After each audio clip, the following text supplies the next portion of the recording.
This is a Momentum Media production.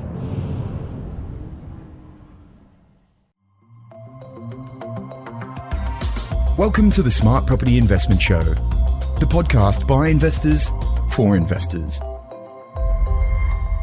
Hello, everyone. Welcome back to a brand new episode of the Smart Property Investment Show. I'm Grace Ormsby, and this morning, my colleagues over at the Mortgage Business Uncut podcast had a cracker of a discussion around what's going on at the moment. They cover everything from rate analysis to house prices and inflation and where we're going with all of that. So take a listen. It's well worth it, and I hope you enjoy this episode. Mortgage Business Uncut, your weekly analysis of the biggest themes shaping the Australian mortgages market.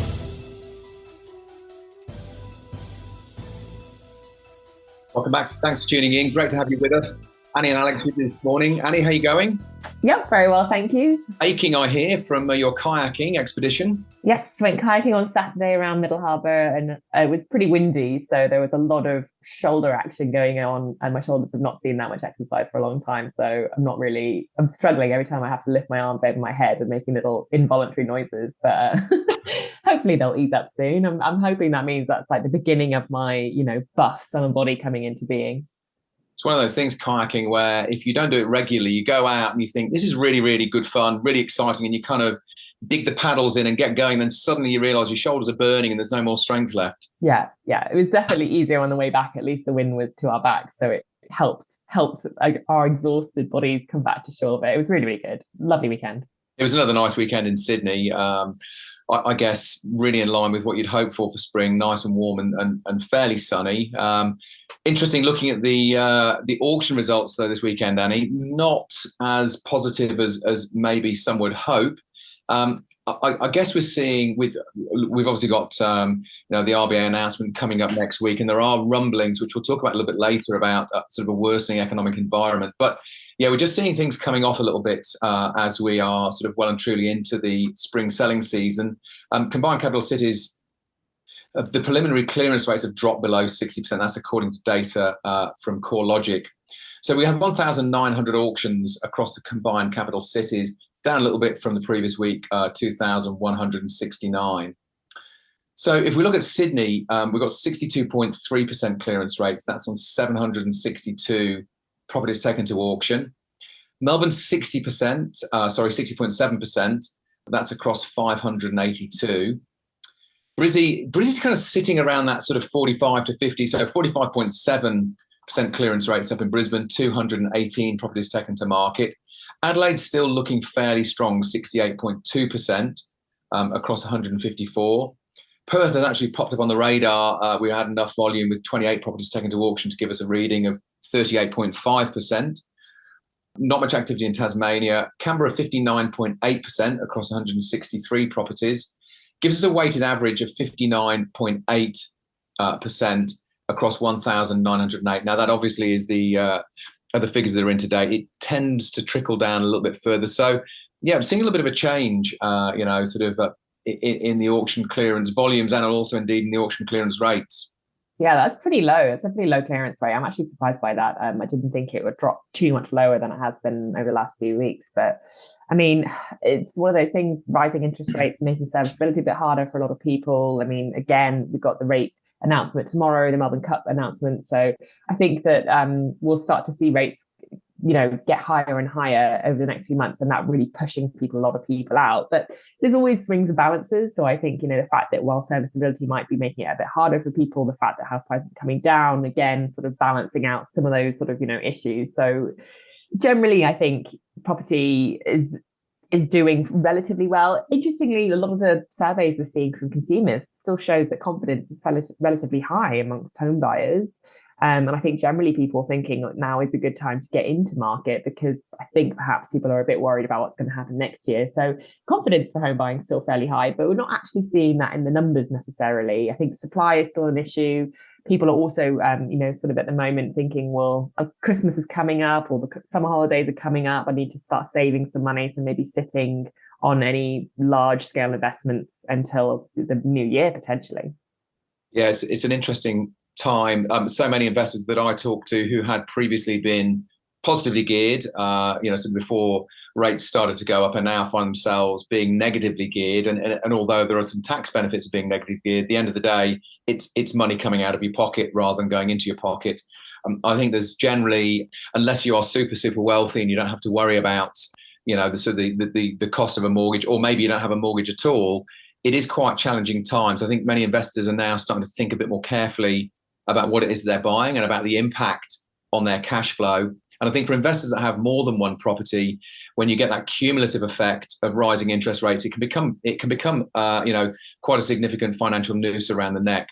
No one really quite knows as well what we're looking like as we go into 2023. It was looking, and as we've covered many times, the cash rate was going to sort of cap out at around about 3.2 to 3.5%, but that's now looking like it may possibly not be the situation. So I think there is a certain amount of uncertainty in the marketplace from potential buyers and borrowers, and that's going to have an impact on both the volumes and also the clearance rates in the property market, and indeed on prices as they go forward. Yeah, I mean, just talking about prices as well, we've been sort of referring to different, pieces of information and research over the last few weeks on what's going to happen with prices. But interestingly, I thought when the ABS released the Consumer Price Index on Wednesday, I think it was last week, that was for the 12 months to September 2022. And that showed that inflation had actually risen a lot higher than most people had expected. So it rose 7.3% on an annual basis to September, which was way, way obviously above what the RBA is wanting to sort of focus on, that 2 to 3% target band. But what was interesting, I thought, about the CPI index, not only the fact that it was much higher than people thought inflation would get to, but actually that it was driven quite substantially by house prices. So I think the ABS was sort of suggesting that the most significant price rises were for new dwelling purchases for owner occupiers. It ran up 3.7%. And generally, when you looked at the housing contribution to inflation, housing was something like up 10.5% from September 2021 to September 2022. That's the weighted average of the 8 capital cities. So again, a pretty marked increase there for the house prices, which when we keep talking about the fact that prices are going down from their massive high in 2021, the fact they're contributing this much to inflation is actually still obviously a problem. I think that will also feed into the RBA's decision tomorrow. Yeah, it's going to be very interesting to see the way that things go. There are obviously various forecasts from various institutions. What are you hearing at the moment? What's the spread from the banks? Well, they have a bit to say, so maybe let's take a little quick break and we'll come back and unpack all that in just a second. So tomorrow is Melbourne Cup Day, but for any financial journalist, anyone working in the financial market, there's also November rate decision day, and lots of people have been throwing their hat into the ring for what they think will happen with the cash rate. Interestingly, Westpac actually changed their forecast after the CPI data came out last week. So they had initially said, we think it would be a 25 basis point increase on Tuesday. But after seeing the CPI data, they said, no, actually, we think the RBA will change that to 50 basis point hike.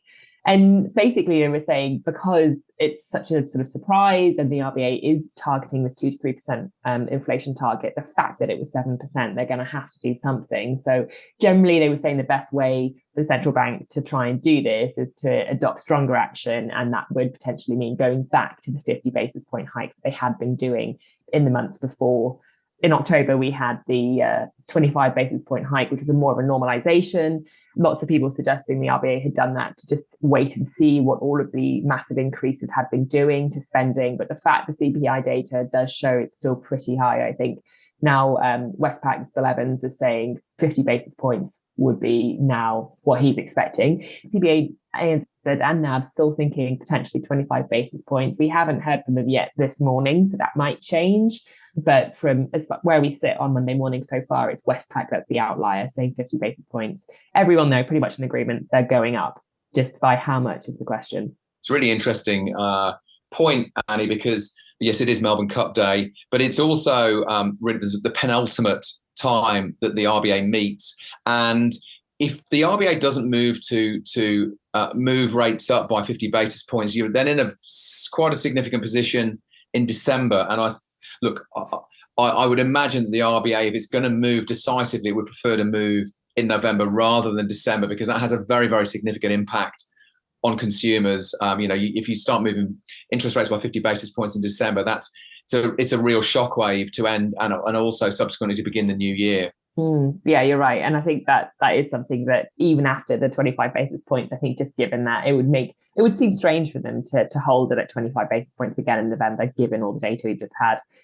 We did also start seeing the new monthly inflation data come out from the ABS as well, which is something they've started tracking for the first time because of the fact that a lot of our information is quite dated by the time we get it. So pretty interesting to see some of those findings as well from the ABS. So if you are any sort of, stat nerd like we are, then I'd recommend to go check out the ABS website and just peruse over some of the CPI data, because it is pretty interesting about what we're seeing. And again, this disparity between what people are saying they're doing and what they're actually doing. Lots of spending still going ahead, lots of price rises, not really yet seeming to have an impact on spending.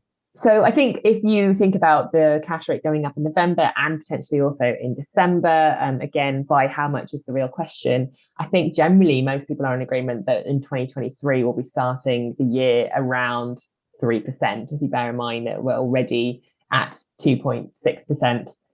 If we go up 50 basis points, we'll be already over that 3% mark. So generally, most people are sort of saying by December, early January, we expect to be around 3%. Some saying we could be at 3.25, 3.15, depending on where they are in their forecasts. But across the board, 3% is going to be where we hopefully will start to see some of that easing back. And in theory, see less need for hikes in future. Let's take a quick break there, Annie. Back in a couple of minutes. Welcome back. Great to have you with us again. We have, of course, Annie, had the delivery of the budget response last week. Labour's first budget delivered. It's been interesting commentary around it. Look, it's seen as being a very safe budget. Not a great deal to sort of be critical of. What are the main feedback you're getting? Yeah, I think it was pretty much business as usual. No one expected there to be a huge amount of announcements. Obviously, again, unlike during the last two budgets where there was a lot of fear going into what was going to happen with the economy based off the COVID pandemic. I think in this government's budget, they pretty much for the weeks ahead saying, we're not going to be splashing the cash. We're not going to be handing out a lot of money because they don't want to be feeding into this inflation issue. So, unlike when the Liberal coalition had, all the first home buyer grants announced and all of the initiatives to help people buy their first home, there was some push for additional funding for first home buyers, given the changing property market. But I think generally most people were in agreement that actually we didn't really need it. There's so much buying still going on. There's still, uncertainty around how high rates will get, and also house prices feeding into inflation. You don't really want to be stoking the demand fire too much. So supply was really the area what they were focused on. So generally in Jim Chalmers' first budget, which was announced on Tuesday, the 25th, last Tuesday, he was really looking at social and affordable housing and how the government can help bring on more supply of that. Now, generally, actually, it's not so much government initiative that's happening here. It's sort of collaborative cross-industry work. So they announced something called a National Housing Accord, which has set the ambition of building 1 million houses in 5 years, which actually is pretty much standard, to be honest. But that will bring together players from the super industry, from wealth management, investment companies, from the construction industry, as well as state governments to look at, well, how can we bring on more social and affordable housing, things like freeing up more land for rezoning to build on, also ensuring that the investors are sort of incentivized to build to rent, for example, and really support a lot of the rental market as well as the sort of housing market more generally. So there's lots of sort of collaboration being going on here, but there wasn't really a huge amount of action happened in the budget. So they were sort of saying, we'll support an extra 10,000 affordable homes. We'll give $350 million more over 5 years under this new accord to build an additional 10,000 homes. So I think generally they're looking at, building, I think in the next sort of few years, 30,000 new social or affordable homes, and working with state governments, building industry, super industry, etc., to think about coming up with other ways of doing that. So they have the Treasurer's first investor roundtable in a few days, which will look specifically at this issue. So that was probably the main one. And again, it was sort of a bit of a ripple. It didn't really cause that much that much praise or that much censure. It was sort of like, okay, great, that's fine, let's move on, because it wasn't really a huge investment. We already knew they had the $10 billion Housing Australia Future Fund commitment, which again is looking at building social and affordable dwellings. And there were some extensions of things like the first home guarantee schemes that the Liberal National Coalition had brought in, as well as reconfirming that the Help to Buy scheme will come out soon, and putting some money into that, the shared equity scheme. So there are still initiatives going on, but they're generally targeting those at the sort of lower socioeconomic brackets, and ensuring that people aren't left out in the cold, because obviously supply is such a problem at the moment, and rental prices going up so much, causing some real jams for people in the lower end of the spectrum. And this is the challenge. It is getting increasingly hard to get on the property ladder. There are many people in Australia who work on very, very low income, do jobs that don't, sort of pay high salaries, and they do get left behind. There is a huge risk, socially, with having people either, not just price out of the property market, Annie, but also people price out of the rental market. We're seeing increasing numbers of families suffering through rising rentals. So it is a very, very big challenge for the government, to address this situation. You've got spiraling building costs on top of everything else. So, yeah, very, very significant challenge. Yeah, for sure. And I think as well as having the Labour Party's first budget, and obviously this is one that's, the first one in about 10 years, really. So a lot of the focus for them was, sort of defence, aged care, disability, education, all the big areas, I think. But what was interesting was when on Thursday we had the federal response from the Liberal National Coalition. So opposition leader Peter Dutton released his reply on Thursday, and he was still sort of talking about using super for housing. So saying, the coalition really would back people being able to use their super fund to buy a resi or a commercial property, and saying, what would happen is you'd be able to remove some money from your super, make a purchase, and when you sell it, then put the money back into super, so you're not sort of left without. So he gave this example of, saying like, look, if you withdrew, $50,000 from your super, and that went towards buying a home over a decade, that money would probably be worth a lot more than had it remained in super, because of generally the price increases. So he's saying, well, if you actually were able to do that and then you sold the house when you wanted to retire, you would have probably made your super go further for you and put that money back in. So he was saying they still really back that. They want to extend, more opportunities to people who are able to access their super, and making sure you're actually able to invest it yourself rather than having a super fund do it, which is a really, I think, ideological difference between the Labour and the Liberal parties. One's very much like, don't touch your super, it's there for retirement. And the other one is like, it's your money, do with it as you wish. Yeah, it's interesting. You look at the performance of super funds, they're pretty tepid generally. You do get some that do sort of buck the trend. And I think Peter Dutton's assessment of the potential to drive greater value through using super funds to invest into property, it certainly has some merit. You can, of course, do that through an SMSF, purely through investment. That, of course, doesn't help you if you're struggling to get on the property ladder. You would, of course, have to have 50,000 or more in your super fund to be in that position anyway. So it doesn't help people at the very beginning of their sort of working careers or people with lower income. But it is very, very interesting. But yeah, it's something worth considering. I think it's certainly something worth discussing further. Yeah, and I think as always is the case with the budget reply, there's always a bit of pot shots going on and some lots of arguments going forward. And I think Peter Dutton actually again was sort of pretty critical of the government's own budget, because he was saying, oh look, they've announced all these things, $1 million, but where's all the detail for this? So he's like, there's a national accord been announced, but the Labour government promised 1 million additional homes previously. So he was like, it's not necessarily something that's new. I don't know why they're making a fuss about it.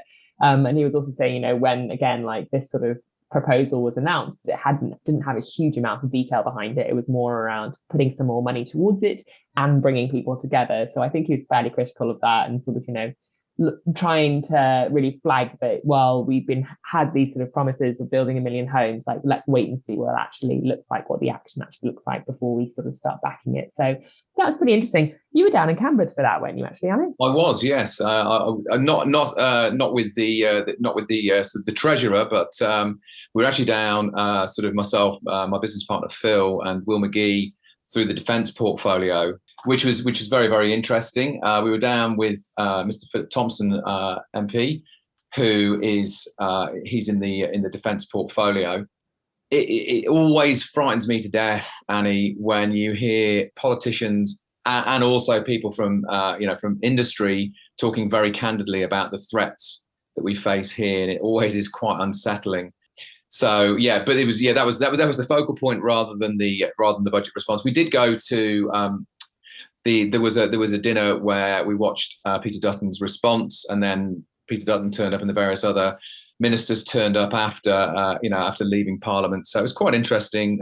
Quite interesting to get the general sort of sense. I'm not a political animal. I don't vote. I'm not Australian. I'm still British. So I'm not really a politically sort of geared person. But it is interesting to hear just the conversations that were going on in and around, with the Liberal ministers, with the shadow cabinet, supportive of the government. I think we are in quite troubled times. So look, their job is to provide a viable alternative, and to really sort of cross-check and challenge any policy that's made. But I think there is also a recognition that sort of Australia and the world is in a fairly unpredictable state at the moment, and it is good to see that behind the sort of the political challenging of the budget and any other policy, that there is quite strong unity in Australia at a top level. Yeah, for all their differences, all want the same outcomes at the end, which is strong and safe Australia. So I suppose when you are sort of facing a spectre of uncertainty, conflict, cyber attacks, viruses, there's a lot to be drawing people together rather than pulling them apart. But I think you still want people to be challenging each other and holding them to account. So I think it will be interesting to see over the next few weeks and months more detail coming through from the government around the National Housing Accord and what happens at the Investor Roundtable in a few weeks as well, and actually seeing, well, what is the detail that we're looking for in this new policy. And we'll see, as Peter Dutton said, let's see what is actually delivered. I think it's, the Labour Party at the beginning, it's good to have political change, but let's see what they actually deliver, and let's see what they can be, how they can be held accountable for what they're saying. Just on a very different note, Annie, we've got Women in Finance this week. We do on Thursday, the Women in Finance Awards. So we'll be naming the winners from all the finalists that have already been announced, and that will be taking place on Thursday lunchtime at the Star Sydney. It's actually an earlier award ceremony, which is always pretty fun. So you kind of come in around 11. You have your lunch, you listen to the awards. There's always really fun speeches and entertainment, and just the feeling in the room is amazing. And it'll be a pretty big one this year. Again, I think over 600 people coming to the Star for that. So really looking forward to that on Thursday, and hopefully see lots of our readers and listeners there. Are there any tickets still available for that, Annie, or is it sold out? Unfortunately, tickets are sold out already. We're at capacity, but we're looking forward to seeing everybody there on the 3rd at 11 a.m. is the welcome reception. So do come along, make sure you have a drink, get dressed up in your glad rags and support some of the leading women in finance. It's going to be a really fun day. Fantastic. Annie, great to catch up. Thanks so much. For everyone else, thanks so much for tuning in. Have a fantastic day. Enjoy tomorrow. Hope if you're having a punt that you're successful. And let's, of course, see what happens with the RBA.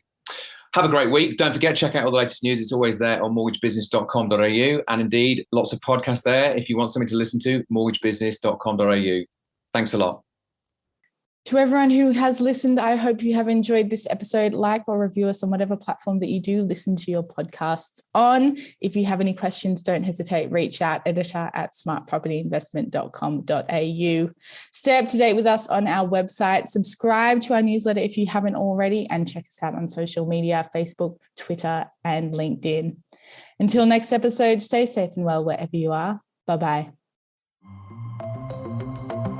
The information featured in this podcast is general in nature and does not take into consideration your financial situation or individual needs and should not be relied upon. Before making any investment, insurance, tax, property or financial planning decision, you should consult a licensed professional who can advise whether your decision is appropriate for you. Guests appearing on this podcast may have a commercial relationship with the companies mentioned.